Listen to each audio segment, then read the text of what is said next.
네, 안녕하십니까. 저는 코오롱 인더스트리 F&C 부문에서 서비스팀 플랫폼 기획 파트에서 일하고 있는 이주성 주임입니다.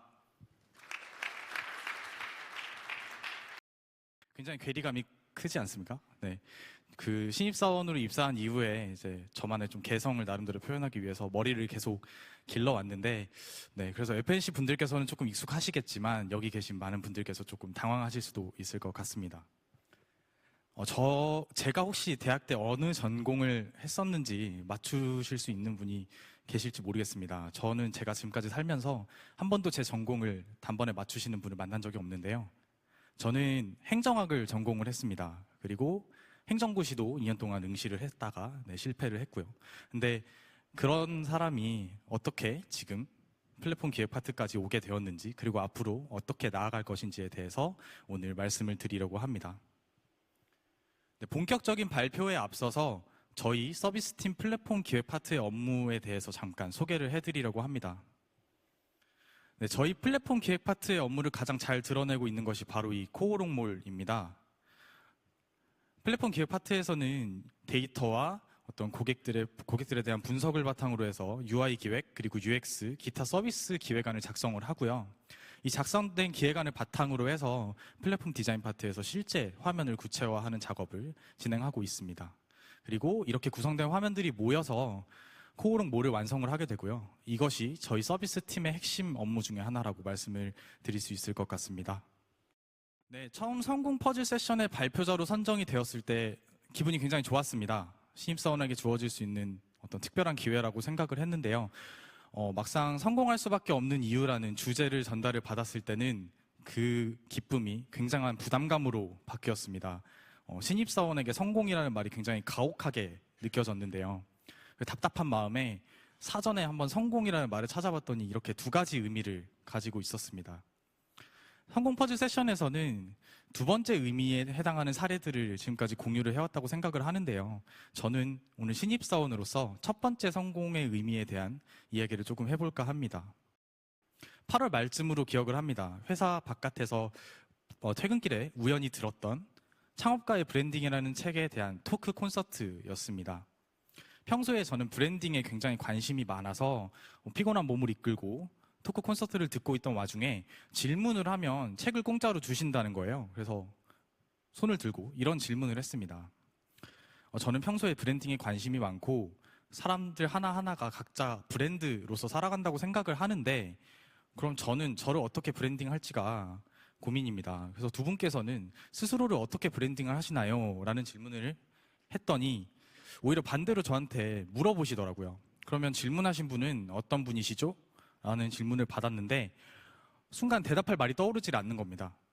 코오롱 인더스트리 F&C를 다닙니다. 이런 대답을 하고 싶진 않았습니다. 그래서 계속 고민을 하면서 저는 하면서 망설이고 있었을 때 마치 알고 있었다는 듯이 역시 보세요. 이럴 줄 알았습니다. 대부분의 사람들은 이런 질문을 받았을 때 망설이면서 대답을 하지 못합니다. 하지만 자신을 망설임 없이 표현할 수 있는 것이 브랜딩의 시작입니다. 그러니까 평소에도 계속 자신을 어떻게 표현할지 고민해보세요 라고 조언을 해주시더라고요. 그래서 저 자리에서 정말 도망치고 싶을 정도로 부끄러웠습니다. 그런데 부끄러웠던 이유가 단지 할 말이 없어서라거나 공개적으로 망신을 당해서가 아니라 제가 꿈꾸고 있었던 어떤 저만의 꿈에 대한 것을 완전히 까먹고 있었다는 그 제 자신이 너무 부끄러웠습니다. 그래서 지금 누군가가 저에게 다시 똑같은 질문을 한다고 하면 저는 디자이너입니다 라고 대답을 하겠습니다. 그래서 오늘 발표에서는 디자이너로서 제가 어떻게 저를 브랜딩해 나가고 있는지에 대한 과정에 대해서 말씀을 드리려고 합니다. 좀 의문을 가지실 수가 있는 게, 저는 행정학을 전공을 했고요. 지금은 또 UI, UX 기획을 담당을 하고 있는데 어떻게 디자이너를 꿈꾸고 있을까? 보통 저희 업계에서 디자이너라고 한다면 패션 디자이너나 그런 좀 예술적인 분야를 아마 떠올리실 수 있는데요. 제가 생각하는 디자이너는 조금 의미가 다릅니다. 더 큰 개념이고요. 그래서 제가 생각하는 디자인과 디자이너에 대한 얘기를 잠깐 하고 넘어가겠습니다. 제가 처음 디자인에 대한 관심을 가지게 된 게 바로 파워포인트 디자인입니다. 대학교 수업을 들을 때 예전에 하늘 같은 고학번 선배님이랑 같은 발표를 진행을 하게 되었는데 그 선배님께서 믿고 나를 따라와라. 내가 PPT를 만들어 줄 테니 너는 자료만 리서치를 잘 해와라. 라고 하셔서 자료를 넘겨드리고 마음을 놓고 있었습니다. 그리고 발표 당일에 이런 PPT를 마주치게 됩니다. 네. 정말 기억에 또렷이 남아있는 순간이라서 이걸 잊을 수가 없는데요. 이런 PPT를 보게 되니까 너무 부끄럽고 도망치고 싶은 마음이 들더라고요. 차마 발표를 끝까지 보지를 못했습니다. 그리고 학점도 당연히 안 좋은 학점을 받았고요. 그래서 이런 계기를 통해서 내 손으로 더 좋은 멋있는 PPT를 만들고 싶다라는 꿈이 생겼습니다. 그래서 행정고시를 이제 실패를 한 후에 복학을 하는 과정에서 가장 먼저 PPT 강의를 찾아서 듣게 되었습니다. 여러분 혹시 미생이라는 드라마 다들 아시는지 모르겠는데요. 그 드라마에 나오는 PPT를 실제 제작하신 디자인 감독님이 진행을 하는 강의였어요. 그래서 굉장히 기대감이 컸습니다. 정말 나도 이제 예쁜 PPT, 멋있는 PPT로 학점을 잘 받을 수 있겠구나. 그런데 첫 강의를 들어갔더니 하시는 말씀이 파워포인트가 왜 파워포인트인지 아세요? 라는 얘기를 하시더라고요. 전혀 뭐 예쁜 디자인이나 이런 거에 대한 얘기는 이런 반구도 없었습니다. 그 후로 4주 내내 PPT의 유래, PPT의 원칙, 각 요소들의 특징, 법칙 이런 것들만 계속 배워왔습니다. 그리고 마지막 강의의 1시간 정도 실제 예쁜 디자인을 하려면 이런 게 필요합니다 라는 강의를 해주시면서도 근데 이런 거 절대 따라하지 마세요 라는 얘기를 하시는 거예요. 그래서 저는 약간 당황스러웠는데 그분께서 이렇게 설명을 하셨습니다. 예쁘게 만드는 것은 전혀 중요하지 않다. 예쁘게 만드는 것보다는 주어진 자료나 소재를 가지고 그것들을 잘 구성해서 설득력 있는 자료를 만드는 게 잘 디자인해내는 것이 중요하다라는 가르침을 주셨습니다. 그래서 그때 깨달은 것이 파워포인트 디자인이던 키노트 디자인이던 심지어는 그림판 디자인을 하던 중요한 것은 결국에는 디자인이다라는 것을 알게 되었고요. 사전적으로 디자인이 가지는 의미는 설계도나 계획, 의도 이런 것들을 의미를 하고 있는데요. 주어진 똑같은 소재를 가지고도 더 좋은 계획, 더 좋은 의도에 맞는 설득할 수 있는 자료를 만들어내는 것, 그것이 디자인의 본질이라고 저는 생각을 합니다. 그래서 저는 모든 사람이 디자이너가 될 수 있고 모든 사람이 디자이너가 되어야 한다라고 감히 생각을 합니다. 간단하게 사례를 말씀을 드리면 우리 이제 연말 연초가 다가오고 있으니까요. 내년에 대한 계획을 다들 이제 짜실 거잖아요. 그런데 제가 갑자기 내년에는 집을 사야겠다라는 계획을 하는 건 말이 안 되지 않습니까? 그런데 제가 가지고 있는 어떤 돈이나 저의 시간이나 이런 것들을 활용해서 내년에는 좀 헬스를 열심히 다녀서 살을 한 3kg만 빼봐야겠다. 이런 현실적인 기획을 하는 것, 그런 것이 디자인의 시작이라고 저는 생각을 합니다. 근데 이렇게 모든 사람은 디자이너가 될 수 있다라는 말을 저만 하는 것은 아니었습니다. 이분은 일본의 CCC라는 기업의 창립자이자 지적 자본론이라는 책을 쓰신 마스다 무네아키라는 분인데요. 이분께서도 모든 사람은 디자이너이고 모든 기업은 디자이너 집단이 되어야 한다라는 말을 하셨습니다. 이분이 생각하는 디자이너는 어떠한 관점, 특정한 관점을 가지고 그 관점에서 잘 설득하고 의도하고 또 그런 건 좋은 제안을 만들어내는 것, 그리고 창의성과 창조성을 가지는 사람, 이렇게 정의를 하시더라고요. 그래서 이런 얘기를 공감을 굉장히 많이 하면서 저 또한 디자이너로서의 꿈을 구체화하기 시작했습니다. 그래서 저는 디자이너입니다 라고 과감하게 말씀을 드리고 싶은데요. 하지만 앞서 말씀드렸던 것처럼 모든 사람이 디자이너라고 한다면 저도 저만의 나름의 차별화된 포인트가 필요하잖아요. 그래서 저는 제가 가지고 싶은 수식어에 대한 얘기를 조금 해보려고 합니다. 첫 번째 수식어는 과감하게 도전하는 디자이너입니다. 이런 디자이너가 되고 싶다는 의미인데요.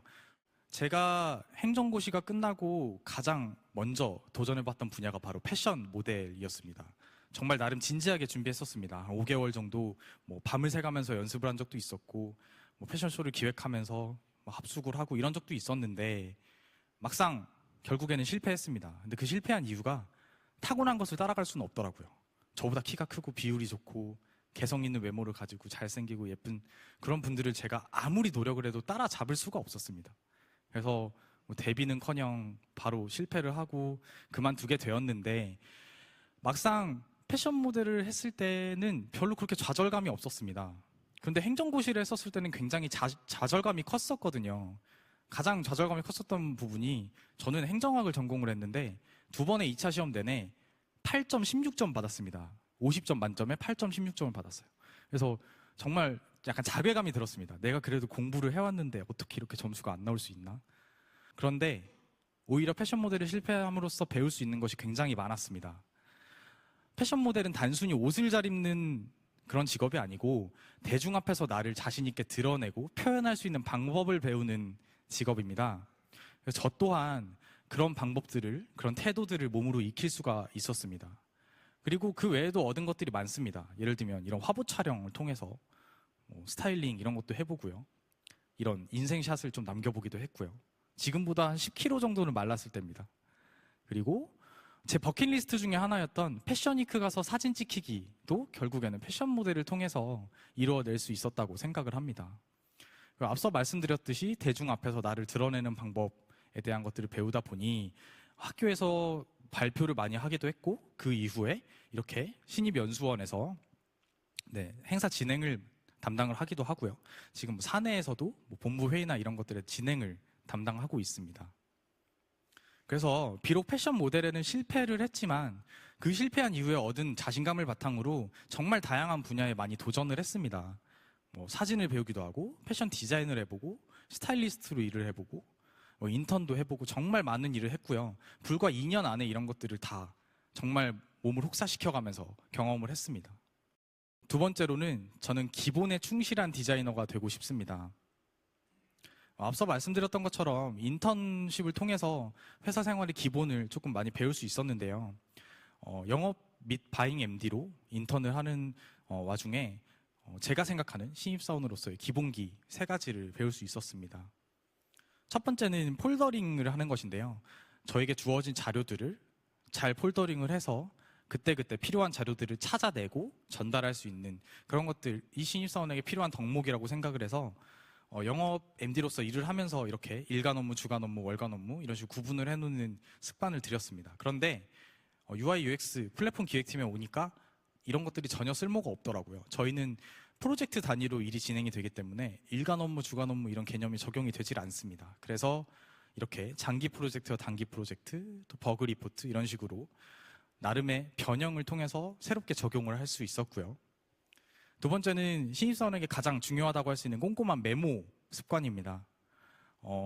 스티커 메모 기능을 통해서 주기적으로 업무를 체크하고 기록해 나가고 또 완료된 업무는 제거하고 이런 습관을 들였었는데 이것 또한 플랫폼 기획 파트에서 조금 더 고도화를 했습니다. 그래서 엑셀을 통해서 업무의 유형과 순서를 그리고 진행 정도와 중요도를 다 작성을 해놓고 또 프로젝트 단위로 일자별로 제가 진행하지 못한 업무, 진행이 끝난 업무들을 모두 히스토리로 남기는 습관을 들였습니다.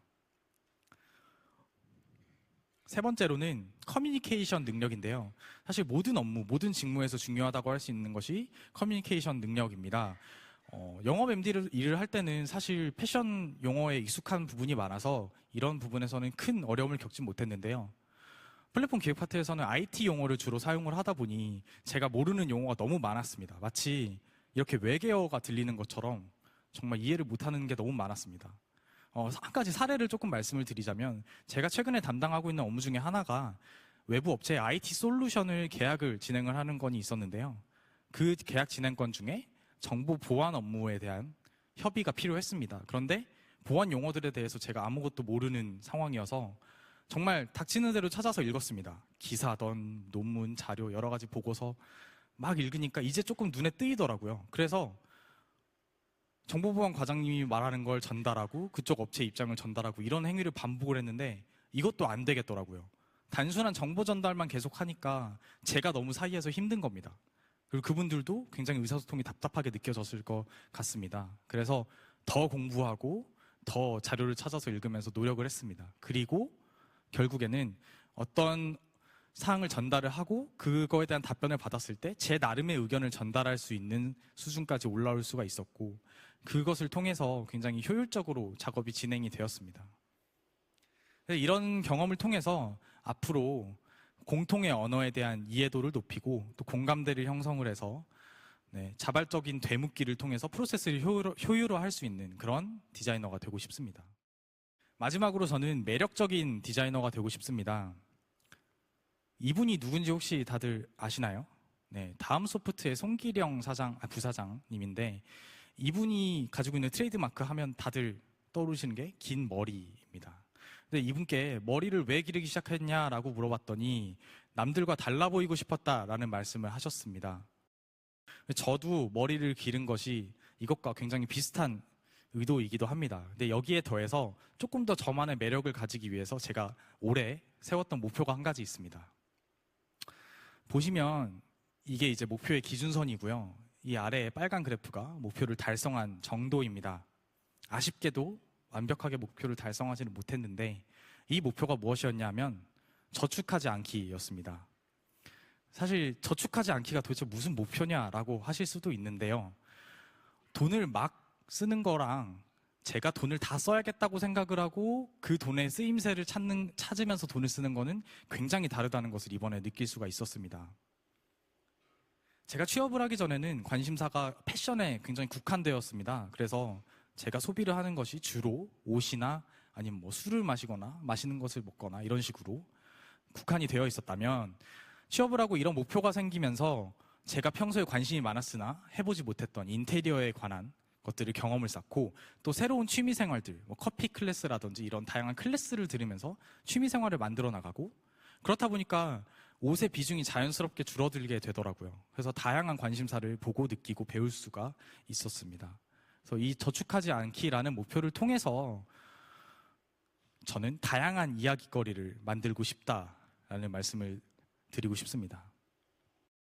또 장기적인 목표는 앞에서 말씀드렸었던 제가 가지고 싶은 수식어들을 조금 더 진하게 만들고 그 이외의 것들, 다른 수식어들을 저에게 붙이는 것, 그것을 넘어서서 이 주체가 제가 아닌 코오롱몰 혹은 그 이상의 것으로 발전시키는 것, 그것이 저의 장기적인 목표라고 할 수가 있습니다.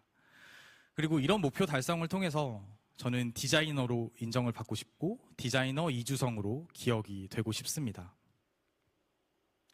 성공할 수밖에 없는 이유를 발표를 준비를 하게 되면서 다시금 생각을 해봤는데요.